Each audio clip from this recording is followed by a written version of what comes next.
Halo guys, salam Jasmira.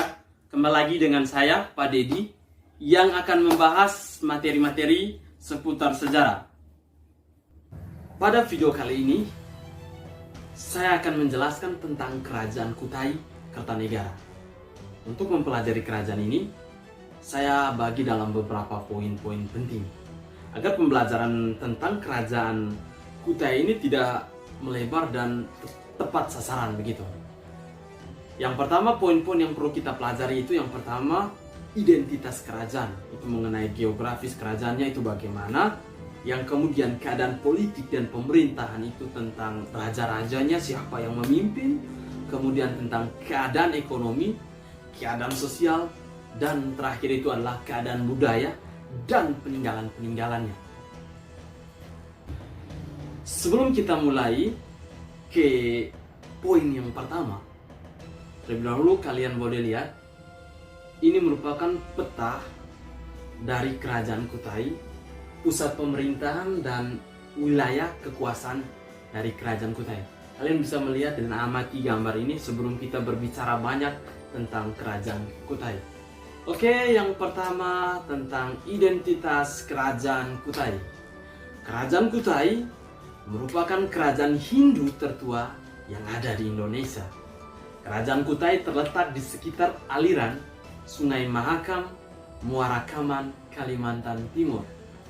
Keberadaan Kerajaan Kutai ini dibuktikan dengan penemuan 7 buah prasasti Yupa yang ditulis dengan huruf Palava dan dengan bahasa Sanskerta sekitar abad ke-5 Masehi. Jadi tentang keberadaan, tentang identitas ini dibuktikan dengan penemuan-penemuan Yupa yang menjadi bukti dari keberadaan kerajaan ini.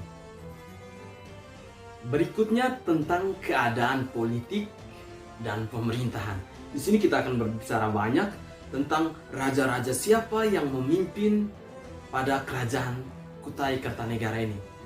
Raja pertama yang memimpin Kerajaan Kutai itu namanya Kudungga. Menurut para ahli, Raja Kudungga ini merupakan kepala suku, belum menganut agama Hindu, dan nama Kudungga itu merupakan asli orang Indonesia. Artinya raja ini masih belum mempunyai akulturasi atau campuran dari kebudayaan Hindu. Ini merupakan orang asli Indonesia. Itu ya namanya Raja Kudungga yang pertama. Yang kedua namanya Raja Asmawarman. Ini anak dari Kudungga, ya. Asmawarman ini memiliki peran besar atas perluasan wilayah kekuasaan Kerajaan Kutai yang dibuktikan dengan upacara Asmameda yang melepaskan kuda untuk menentukan batas wilayah. Raja yang ketiga adalah Raja Mulawarman. Raja ini adalah raja yang sangat bijaksana. Raja ini adalah raja yang mencapai puncak kejayaan kerajaan. Yang membuat Kerajaan Kutai ini mencapai puncak kejayaan itu adalah raja yang ketiga ini, atau namanya Raja Mulawarman, ya. Ia merupakan penganut Hindu yang taat, ya. Ketaatan ini dibuktikan dengan pengadaan kurban 20.000 ekor lembu untuk para kaum Brahmana. Berikutnya keadaan ekonomi. Perekonomian Kerajaan Kutai bertumpu pada sektor perdagangan, pertanian, dan peternakan.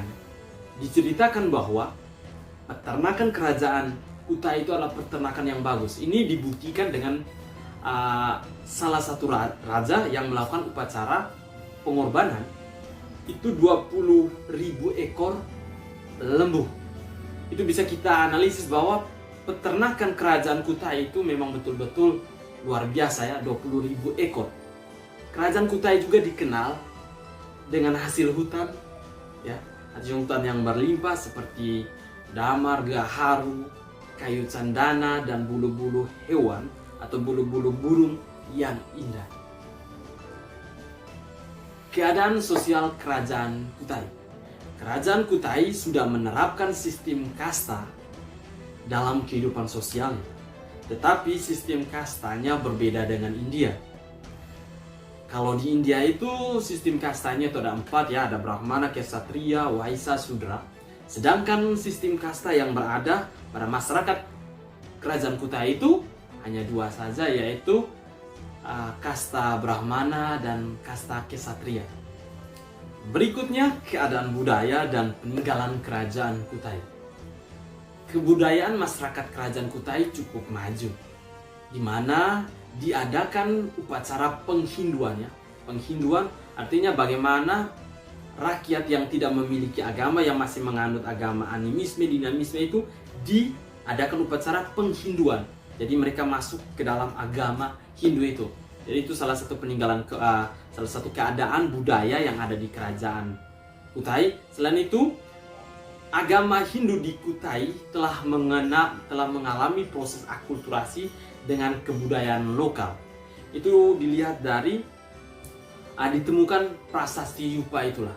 Prasasti Yupa itu merupakan hasil akulturasi antara kebudayaan Hindu dengan kebudayaan lokal yang ada di wilayah Kutai Kertanegara. Atau berikutnya saya akan menampilkan beberapa gambar di samping saya ini, gambar peninggalan kerajaan Kutai. Ada banyak peninggalan ya. Bisa dilihat dari gambar sini, ada prasasti Yupa, ada kura-kura emas, ketopang sultan, ada pedang sultan Kutai, dan kalung jiwa. Itu ada beberapa peninggalan yang dalam bentuk gambar. Bisa lihat ini merupakan bentuk peninggalan kerajaan Kutai. Sekian materi tentang kerajaan Kutai. Jangan lupa like, komen, subscribe, dan share sebanyak-banyaknya. Dan sampai jumpa di video lainnya. Salam jas merah.